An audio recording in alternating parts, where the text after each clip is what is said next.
दर्शक बंधु वर्षा आरंभ हो जाए ओडिशा रे बांग्लादेश और पड़ोशी अंचल में सृष्टि होता घूर्णिबलय वर्तमान दक्षिण झारखंड और पड़ोशी अंचल में अवस्थित रही तेरे कौन रही केते मिलीमीटर वर्षा हम ए सब विषय जानापी आपण आम भिडियो को भल भाव में देखूँ और लाइक करूँ शेयर करूँ फॉलो करूँ।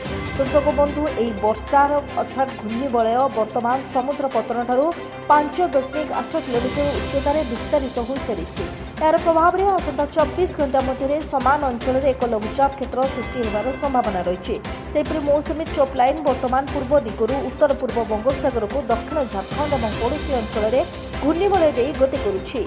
समुद्र पतन ठारू 1.5 किलोमीटर उच्चतार यह विस्तारित हो सारी यार प्रभाव में आगामी 5 दिन पर्यंत समग्र राज्य में प्रबल वर्षा जारी रही परिप्रेक्षी में आगामी 24 घंटा मध्य समग्र राज्य में वर्षार संभावना रही बेले राज्यर 5टी जिले में अति प्रबल वर्षा और 17टी जिले में प्रबल वर्षार संभावना रही भुवनेश्वर स्थित आंचलिक पाणीपाग विज्ञान केन्द्र। तेज आगामी 24 घंटा मध्य अर्थात जुलाई 4 तारिख सोमवार मध्याह्न सुधा राज्य केन्दुझर सुंदरगढ़ बरगढ़ संबलपुर और बलांगीर जिले में अति प्रबल वर्षार संभावना रही है। 5टी जिला को येलो वार्निंग जारी कर पाणीपाग विभाग।